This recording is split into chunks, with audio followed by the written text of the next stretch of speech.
여러분 반갑습니다. JJ 리더입니다. 금일 2022년 3월 4일장이 마감이 됐습니다.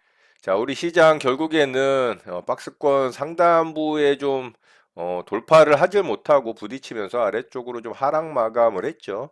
역시나 강력한 뭐 상승 모멘텀이 부재한 시장이기 때문에 조그만 어떤 악재 뉴스만 나오더라도 시장이 좀 불안하게 움직이는 그런 모습을 여실히 좀 보여주는 그런 시장이었던 것 같습니다.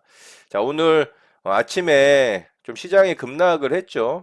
이 러시아의 이 원전 공격이 좀 있었어요. 우크라이나에 있는 원전을 좀 공격을 하면서 포격을 하면서 뭐 제2의 체르노빌 사태가 좀 벌어지는 게 아니냐는 우려감이 생기면서 시장이 좀 급락을 했고요.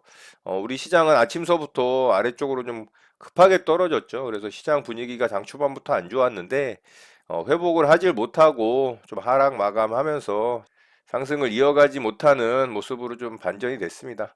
자, 바로 시장 특징주 살펴보고 우리 시장 좀 보도록 하고요. 저는 오늘 두 종목 좀 대응을 했는데요. 굉장히 좀 아쉬운 하루였습니다. 이 HMM을 시장의 하락에 아침서부터 좀 급락이 떨어지는 모습에 조금 좀 쫄보 매매를 하는 바람에 수익을 좀 낼 수 있었을 종목이었는데 뭐 수수료 정도 버는 선에서 좀 마감이 되는 그런 아쉬운 매매 대응을 좀 했어요. HMM부터 좀 보도록 할게요. 사실 오늘 시장에서 진짜 매매할 종목은 HMM 한 종목이었다라고밖에 생각이 안 드는 것 같아요. HMM이 오늘 1조를 넘게 거래를 터뜨리면서 시장에서 가장 주목을 받았던 종목이잖아요. 1조 8천억이라는 거래를 터뜨렸기 때문에 오늘 시장에 뭐 거의 대부분의 돈이 이 종목에 쏠렸다라고 봐도 무방하죠. 오늘 이 종목으로 매매를 하고 수익을 내신 분들이 있다면 정말 매매 대응을 잘 하신 거라고 보시면 될 것 같아요. 저도 대응을 했고 정말 제가 이거 시작점 상승의 시작점에서 매수를 했어요. 제가 어디서 매수를 했냐면 자 여기서 매수를 했습니다. 여기서 매수를 했는데 이 수익 구간을 수익을 내질 못하고 진짜 시장이 장 초반부터 아래쪽으로 급락이 떨어졌잖아요. 그래서 이 종목이 시장과 반대로 움직이는데도 불구하고 강하다라는 그런 인식을 좀 하고는 있었지만 매수 이후에 이렇게 살짝 흔들리는 모습에 아, 시장 영향을 받는구나 싶어서 살짝 아래쪽으로 빠질 때 일단은 뭐 일부 좀 매도를 했고 반등 주는 구간에서 빠르게 좀 수익을 챙기고 나머지 물량을 좀 매도하고서 마무리를 했는데 결국에는 오늘 시장 주도주였죠. 제가 매수한 자리에서부터 위쪽으로 이게 17% 가까이 상승이 나왔거든요. 자, 16.25%. 그러니까 제가 진짜 완전 쫄보 매매를 한 거죠. 정말 오늘 좀 반성을 많이 해야 될 것 같아요. 이 수익 구간은 충분히 낼 수 있는 자리들이 많았는데 상승을 좀 준 이후에 제가 아래쪽에서 요 정도 구간에다가 또 매수 대기를 좀 해놨었거든요. 이렇게 이제 조정 구간에 좀 매수를 해보려고. 근데 제 매수가를 또 주질 않고 이게 슈팅이 나와서 여기서도 또 굉장히 좀 아쉬웠던 종목이에요. 오늘 하여튼 이 종목으로 충분히 수익을 잘 낼 수 있었을 종목이었는데도 불구하고 시장의 급락에 좀 쫄보 매매를 하면서 수익을 좀 내지를 못했던 것 같습니다. 자, HMM은 좀 애매한 내용 보도록 할게요. 자, 아침에 이 구간에서 제가 매수를 하면서 정말 상승 초입에 제대로 이제 매수를 했죠. 그런데 이 살짝 흔들리는 모습에 시장 영향을 받는구나 생각을 하고 거의 뭐 매수가 조금 아래쪽에다가 일단 매도를 하고 나머지 물량 조금 들고 있는 거 상승주 때 이제 수익 챙기고 마무리를 했습니다. 자, 그랬더니 이게 이렇게 급등이 나왔죠. 그래서 오늘 정말 HMM으로 반성을 하는 하루였던 것 같습니다. 이 구간에서도 좀 수익을 줄 수 있는 자리였는데 제 매수가를 주지 않아서 터치를 하지 못해서 슈팅이 나오는 거를 또 바라만 봤고요. 좀 아쉬웠던 종목이었던 것 같아요. 자, 이렇게 해서 HMM 매매 좀 마쳤고요. 자, HMM은 오늘 강하게 슈팅이 나왔는데 이게 이슈가 좀 있었죠. 자, 러시아 노선 운항 중단을 검토한다라는 이슈가 좀 있었고요. 그리고 또 해상 운임 상승 기대감 이슈가 좀 생기면서 오늘 뭐 격포제가 좀 발생을 하면서 수급이 강하게 좀 들어왔던 것 같아요. 오늘 외국인이 아마 집중적으로 좀 매수를 하면서 이 종목을 아주 강하게 좀 끌어올렸던 것 같습니다. 자, 거래가 뭐 1조 8천억을 넘게 터뜨렸기 때문에 이 종목은 위에 매물대가 좀 있긴 하지만 내일 움직임 좀 관심 있게 지켜보면 좋을 것 같습니다. 다음 주죠. 이제 오늘 금요일이니까. 자, HMM 오늘 특징주 겸해서 이렇게 좀 말씀을 드렸고요. 자, 두 번째 종목으로 오르비텍 매매를 좀 했습니다. 자, 원자력 발전 시설을 공격을 하니까 이 방사선 오염 제거 관련한 핵심 기술을 갖고 있는 오르비텍이 좀 강하게 움직였고요. 자, 분봉사고 움직임을 보면 장 초반에 슈팅이 좀 나왔죠. 저는 좀 늦게 대응을 했어요. 이런 자리에서 이제 상승 나올 때 좀 뭐 조정 구간에 매수를 했다면 뭐 이렇게 이제 수익 낼 수 있었겠지만 또 강하게 흔드는 구간이 있어서 그렇게 쉽지는 않았을 것 같고요. 저는 여기서 좀 대응을 했고 이렇게 상승 나올 때 빠르게 좀 수익 챙기고 마무리를 했습니다. 자, 오르비텍 매매한 내역 좀 보도록 할게요. 자, 이렇게 매매했죠. 네, 상승 나오고 아래쪽으로 조정을 때 매수해서 반등 줄 때 빠르게 분할로 매도하면서 수익 챙기고 마무리했습니다. 자, 이렇게 해서 이제 오르비텍 매매는 마쳤고요. 자, 그리고 사조동화원 좀 매매를 했는데 뭐 그렇게 의미가 있었던 매매는 아니었던 것 같아요. 자, 이 종목도 이제 사료 관련한 종목이죠. 이런 정고점 자리 또 뚫고 가는 모습을 보여서 거래도 조금 실리고 있었기 때문에 뭐 그렇게 시장 중심주는 아니었습니다만 분봉상 움직임이 나름 좀 괜찮아 보여서 대응을 했는데 요 자리 이제 뚫을 때 제가 쫓아붙었다가 바로 음봉으로 죽었죠. 그래서 바로 잘라냈어요. 한 0.6%, 예, 그 정도 꺼내서 좀 잘라냈던 것 같고 자, 매매한 내역 보면 이렇게 이제 돌파하는 척 했다가 아래쪽으로 빠져서 제가 바로 매도했죠. 그래서 이 종목은 뭐 수수료에서 조금 더 마이너스 나는 수준으로 마무리가 된 것 같아요. 자, 이렇게 해서 오늘 매매는 좀 마무리를 했고요. HMM을 통해서 충분히 수익을 좀 크게 낼 수 있었을 종목이었는데 그렇게 좀 강하게 움직이는 종목을 느긋하게 대응을 하지 못한 점이 오늘 굉장히 좀 아쉬웠던 매매 대응이었던 것 같습니다. 자, 오늘 특징주 HMM은 좀 말씀을 드렸고, 사실 오늘 시장에서 강한 뭐 그렇게 특징주라고 말씀드릴 만한 종목은 사실 없고요.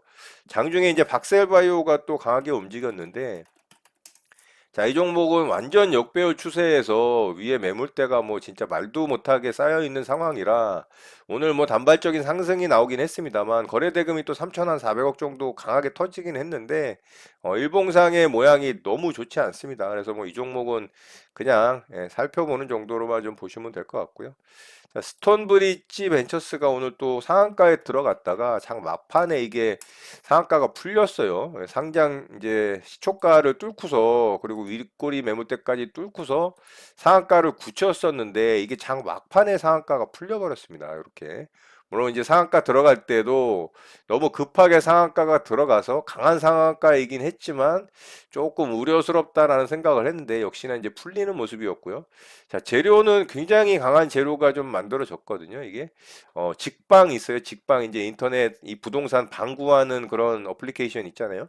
그게 오늘 프리 IPO 추진을 했는데 몸값이 이제 3조라는 가치가 좀 부각이 됐습니다. 그래서 스톤 브릿지 벤처스가 투자한 내용이 좀 부각이 되면서 3조의 몸값이면 어마어마하죠. 그렇다면은 진짜 투자이익이 엄청날 것 같은데 이게 상한가에 충분히 들어갈 수 있을 뉴스라고 봤는데 상한가는 진짜 약하게 들어가질 못하고 오히려 장 막판에 상한가가 풀려버리는 모습이라 썩 좋아 보이지 않습니다. 이제 매물대를 완전히 뚫지는 못했죠. 윗꼬리 매물대가 좀 남아있는 상태로 종가가 형성됐기 때문에 다음 주에 움직임 좀 살펴보는 정도 보면 좋을 것 같습니다. 자, 이외에 오늘 또 비료 관련주들이 좀 움직였죠.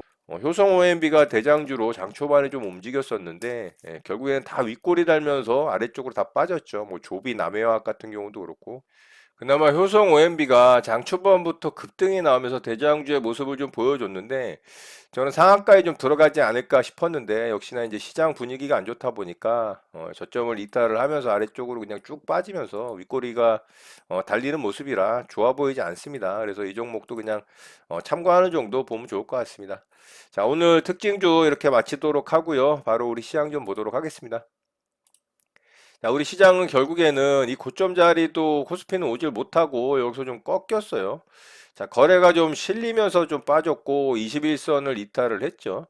자, 아직 뭐 5일선을 이탈을 하는 모습은 아니라 그나마 좀 다행이긴 합니다만 결국에는 이 매물대가 부담이 되는 시장의 모습을 좀 보여줬고 아직까지는 상승 모멘텀이 계속 부재한 시장이기 때문에 약간의 악재 뉴스만 나와도 이렇게 흔들리는 모습이라는 걸 봤을 때 시장의 어떤 체력적인 부분이 이렇게 강하지는 못하다. 제가 계속해서 이제 말씀드렸던 부분 중에 이 수급적인 측면이 시장은 상승이 나오는데 강한 수급의 모습은 아니다라는 말씀을 드렸잖아요. 결국에는 오늘 메이저들의 수급이 뭐 외국인이 5,800억, 기관이 4,200억을 매도를 하면서 개인이 그 물량을 좀 다 받아내는 그런 모습으로 좀 만들어지고 있죠. 결국에는 메이저들도 시장의 눈치를 보고 있는 상황이고 좀 관망하는 스탠스를 보여준다라고 볼 수밖에 없습니다. 이렇게 시장의 어떤 원전 공격에 대한 악재 뉴스가 나오자마자 매물들을 쏟아내는 걸로 봤을 때 시장의 어떤 참여자들의 심리 상태는 그렇게 좋지 않다라는 걸 이제 확연하게 좀 확인할 수가 있죠. 자, 코스닥 시장도 마찬가지죠. 그동안 뭐 매수를 찔끔찔끔 하다가 오늘은 또 한 방에 물량들을 쏟아내는 모습이기 때문에 코스피, 코스닥 양시장 모두 어떤 수급적인 측면에서는 썩 좋지 못하다. 그렇게밖에 좀 볼 수가 없는 것 같아요. 자, 코스닥 시장도 마찬가지로 오늘 음봉으로 이제 전환이 되면서 살짝 이제 위쪽 매물대에 대한 부담을 느끼는 거죠. 제가 요 박스권 구간에서 움직일 가능성이 있다라는 말씀을 드렸고 결국에는 위쪽 박스권 부분에서 좀 부담을 느끼는 모습으로 마감이 됐습니다. 그렇지만 아직 오일선을 이탈을 한 모습은 아니기 때문에 아직까지는 뭐 봐줄 만은 하죠. 그렇지만 코스닥 시장도 마찬가지로 수급적인 측면에서는 조금은 약하다. 그렇게 강한 수급은 아니다. 자, 미국 시장도 하루 상승을 하고 하루 하락을 하는 그런 등락의 모습을 보여주고 있고 미국 시장 역시 시장 참여자들의 심리 상태가 불안하다라는 거를 좀 여실히 보여주는 시장의 모습을 계속 보여주는 것 같아요. 자, 유럽 시장 같은 경우가 조금 안 좋죠. 아무래도 러시아, 우크라이나와 이제 접경 지역에 있다 보니까 어떤 악재에 대해서 이제 받아들이는 민감도가 좀 강할 수밖에 없습니다. 그래서 뭐 유가라든가 이 가스 가격 같은 경우도 유럽 같은 경우는 굉장히 이제 민감하게 반응할 수밖에 없는 그런 지역적인 특성이 좀 있는 거죠. 자, 어쨌든 러시아와 우크라이나 사태로 인한 시장의 어떤 영향이 계속해서 좀 시장을 억누르고 있는 상황이고 그나마 어제 이제 연준 파월 의장의 좀 시장 친화적인 이 멘트로 인해서 조금은 좀 시장의 분위기를 전환시키는가 했지만 결국에는 오늘 또다시 하락 전환을 하면서 시장의 분위기가 또 안 좋아지는 모습입니다. 당분간은 아마 이런 모습이 좀 계속될 것으로 보이고요. 러시아와 우크라이나의 2차 이제 협상에서 어떤 좋은 결과가 도출이 되기 전에는 계속해서 좀 이런 분위기로 이어지지 않을까라는 생각을 좀 합니다. 그리고 3월 17일에 있는 이 연준의 이제 기준금리 결정일이 또 그날 FOMC 회의 결과에 따라서 시장의 또 변동성이 커질 가능성이 있겠죠. 그리고 10일 날 있는 소비자 물가 지수도 당연히 이제 중요한 변수로 작용을 할 것이고요. 그리고 우리나라로서 봤을 때는 3월 9일 날 또 대선이 있기 때문에 이런 3월 중순에 이제 계속해서 있을 이런 시장 변수들의 이 요건들이 또 어떻게 만들어지는지 다 지나고 나서 시장의 어떤 변동성이 방향성을 좀 잡지 않을까라고 생각을 하기 때문에 결국에는 뭐 3월 중순까지는 시장이 어느 한쪽 방향으로 강하게 좀 슈팅이 나오기는 좀 어렵다. 그래서 이 박스권 안에서 이렇게 좀 진폭을 가져가는 그런 시장이 만들어질 것으로 예상이 되기 때문에 그런 부분들 참고하셔서 또 매매 대응 잘 하시는 여러분들 되셨으면 좋겠습니다. 자, 오늘 내용은 이것으로 마치도록 하겠습니다. 또 한 주가 마무리가 됐고요. 주말간 잘 쉬시고 에너지 충전 꽉꽉 하시기 바라겠습니다. 여러분의 구독과 좋아요는 영상 제작에 큰 힘이 됩니다. 감사합니다. JJ 리더였습니다.